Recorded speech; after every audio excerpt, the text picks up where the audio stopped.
Deus, conflito de gerações. A mensagem do domingo passado está na internet, você pode entrar lá no canal do YouTube, está postada no blog do pastor, nas redes sociais, dá para você acompanhar.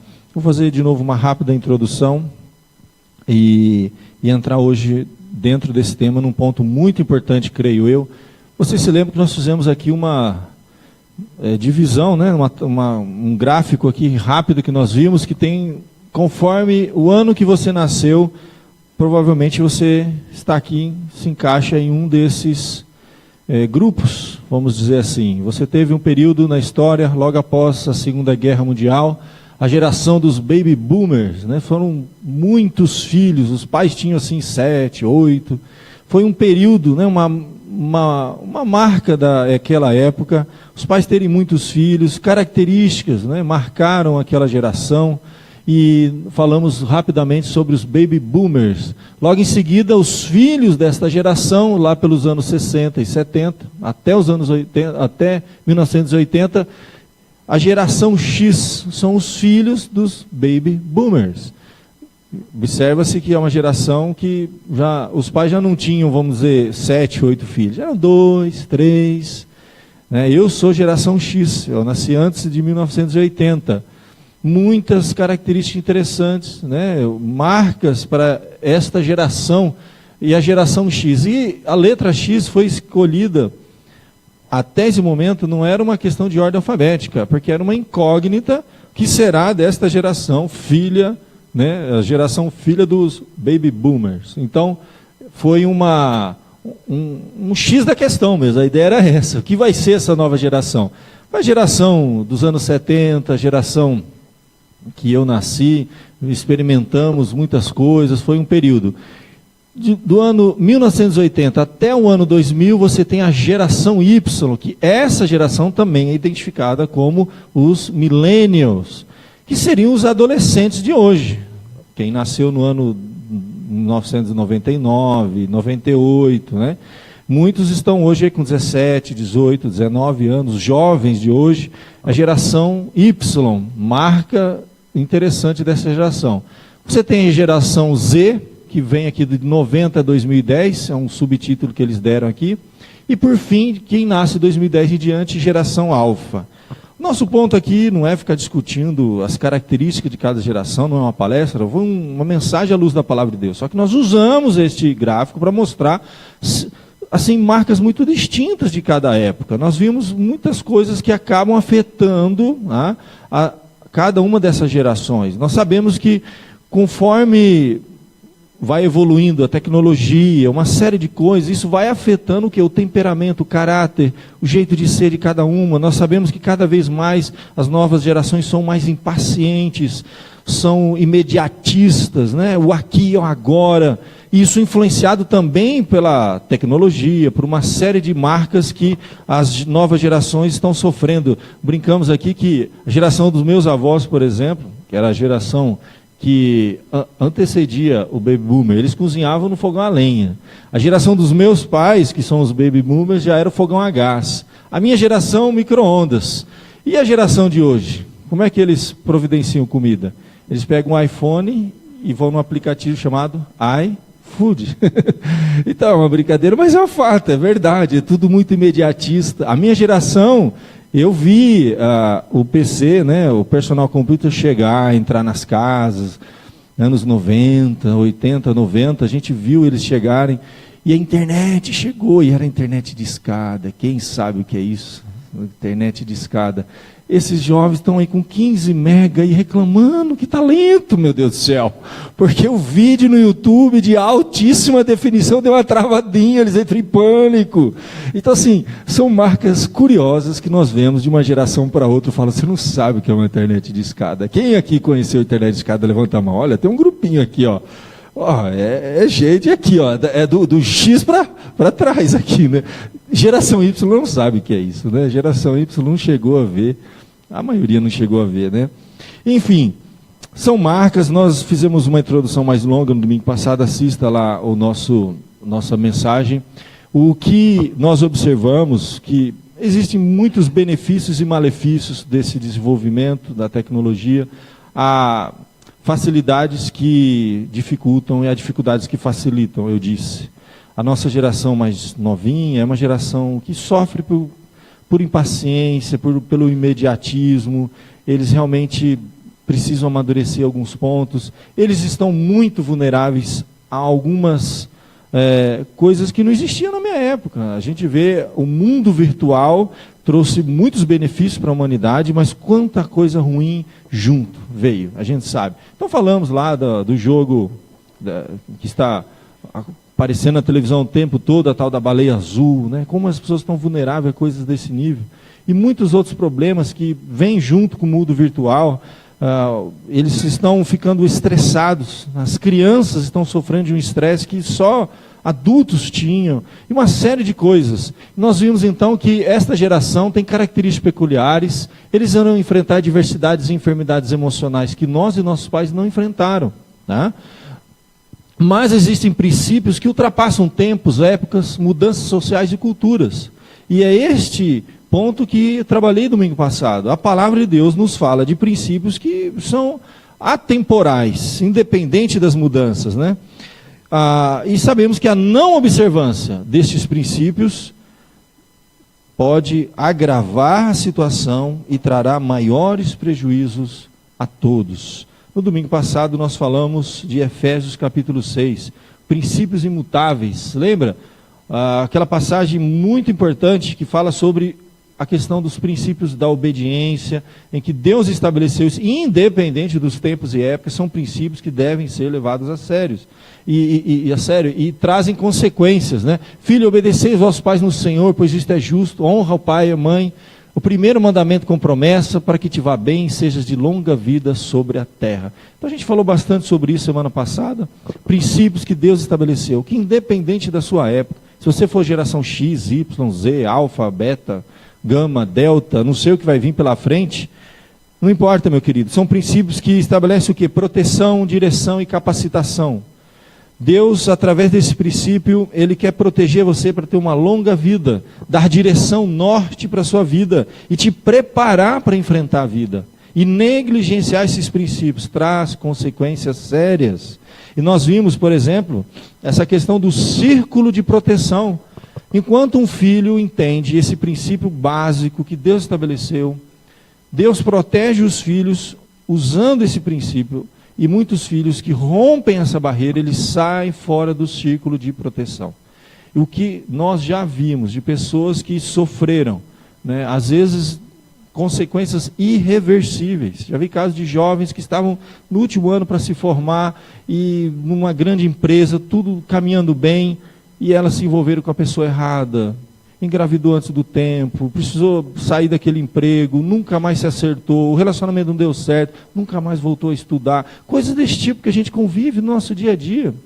Casos às vezes mais dramáticos. Os pais impediram uma filha aqui em São Carlos de ir para uma festa que seria na Washington Luiz, muito triste, e ela só fugiu com as amigas, sem o pai saber, pegou uma motinha bis e desceu a Washington Luiz aqui. Foi muito triste, muito triste. O caminhão passou perto, puxou as duas meninas novas, uma vida pela frente. Foi um trágico. Eu tive no enterro dessas crianças. E quantas histórias todo mundo aqui conhece, de filhos que saem fora desse círculo de proteção. Não é brincadeira isso, tem consequência. E algumas vezes a pessoa pode não perder a vida, mas vai perder a reputação, a carreira. A sua história vai sofrer muito porque rompeu com esse princípio básico que Deus criou para proteger, dirigir e capacitar. Existe, e falamos domingo passado, das influências formativas que os filhos sofrem. Os pais e a vida, né, exercem o quê? Uma influência informativa sobre os filhos. Essa influência formativa sobre os filhos pode ser positiva ou negativa. Os pais estão lá influenciando positivamente seus filhos, e o mundo está influenciando negativamente. Uma série de coisas que podem afastar os filhos de determinados princípios e valores. Mas precisamos, e fechamos com isso, não são determinantes. Nós estamos vivendo uma época, né, em que o meio é determinante para a vida de uma pessoa. E nós cremos na palavra de Deus que os meios não são determinantes. Nós temos exemplos na vida que não são determinantes. Perguntaram para um filho, um pai era muito mal, não educava os filhos, seguia um caminho tortuoso, de vício, E ele teve 2 filhos, cada um seguiu um caminho bom e outro caminho mau. Um filho virou traficante e o outro virou um homem de família, casou, formou sua família, trabalhava. Perguntaram para os 2 qual a causa, por que você virou o que você virou? Aí aquele que era traficante falou assim, é por causa do meu pai, uma influência formativa do meu pai. Muito bem. Então ele cresceu numa situação de adversidade, ele não teve recursos, ele não teve a influência do seu pai positiva, ele não teve acesso a muitas coisas, e ele realmente dizia que era isso. Aí perguntaram para o outro irmão dele, por que você se deu bem na vida? Qual foi a causa? Ele falou, meu pai. Porque eu vi a vida do meu pai, e falou, eu não quero aquilo para a minha vida. Então, na verdade, no que vai determinar no final, é a nossa reação às influências formativas. Tanto positivas, há pais que educam 2 filhos, tá? E um está servindo na igreja e o outro está afastado de Deus. Porque um reagiu positivamente às influências formativas dos seus pais e o outro negativamente. Então a gente tem que tirar esse peso dos pais, falei muito isso domingo passado, sabendo que a última decisão, a decisão final vai ser do seu filho. Tá? Então você vai fazer tudo que tiver no teu alcance, você vai mostrar o caminho, mas as influências formativas nunca serão determinantes. Eu sei que a gente vive uma época em que ninguém é mais responsável pelo que faz, e todos são responsáveis pelo que o outro fez. É isso que está acontecendo na nossa geração. Então a pessoa está vivendo aquilo porque ele não teve oportunidade, não teve acesso à educação, né? Então ele foi para o crime, para a bandidagem. E a gente vê gente saindo dentro de uma família de gente, os pais presos, tudo errado, tráfico, e segue o bom caminho. E gente sai de condomínio rico, com os pais empresários, cheio do dinheiro, que tiveram acesso a tudo, e estão no crime. São os famosos criminosos que nós temos no Rio de Janeiro, muito, né? É o malandro do playground, né? Ele saiu do condomínio para roubar.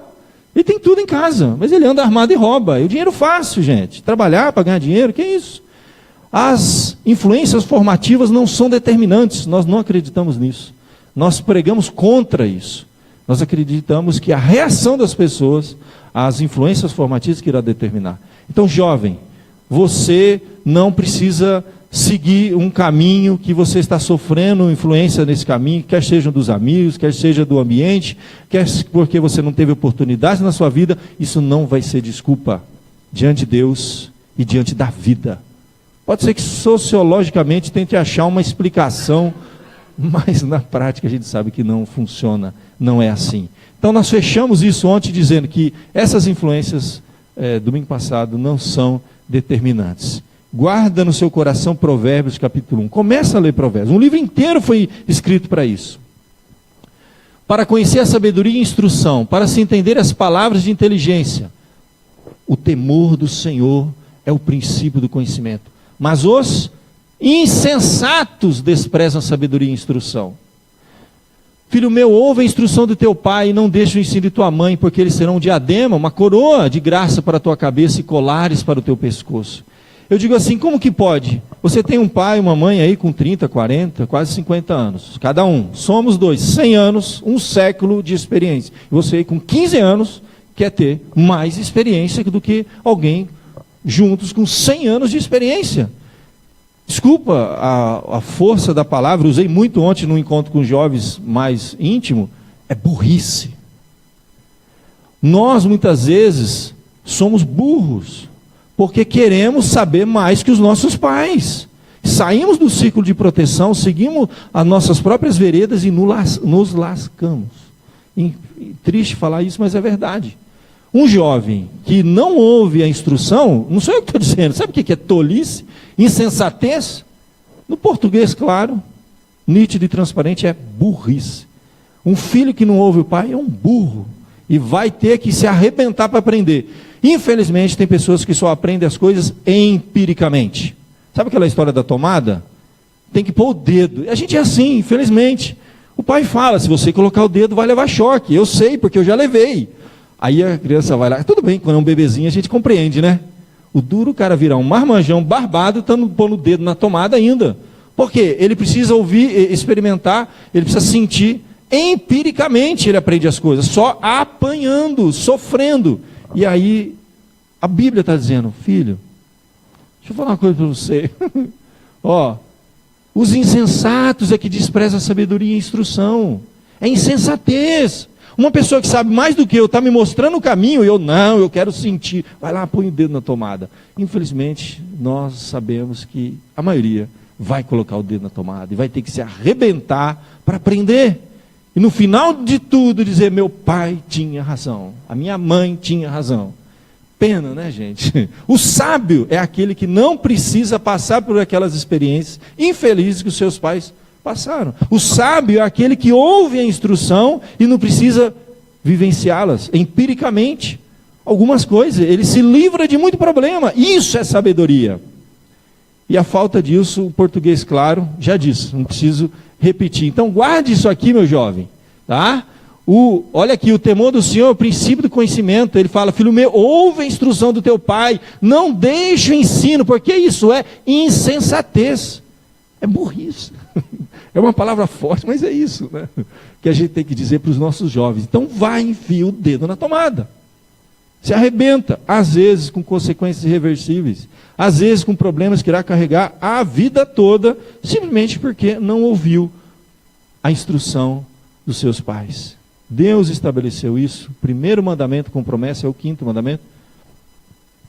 Honra teu pai e a tua mãe. E honrar é mais do que responder a um mandamento, a uma orientação, externamente, meramente comportamento. Honrar é com o coração.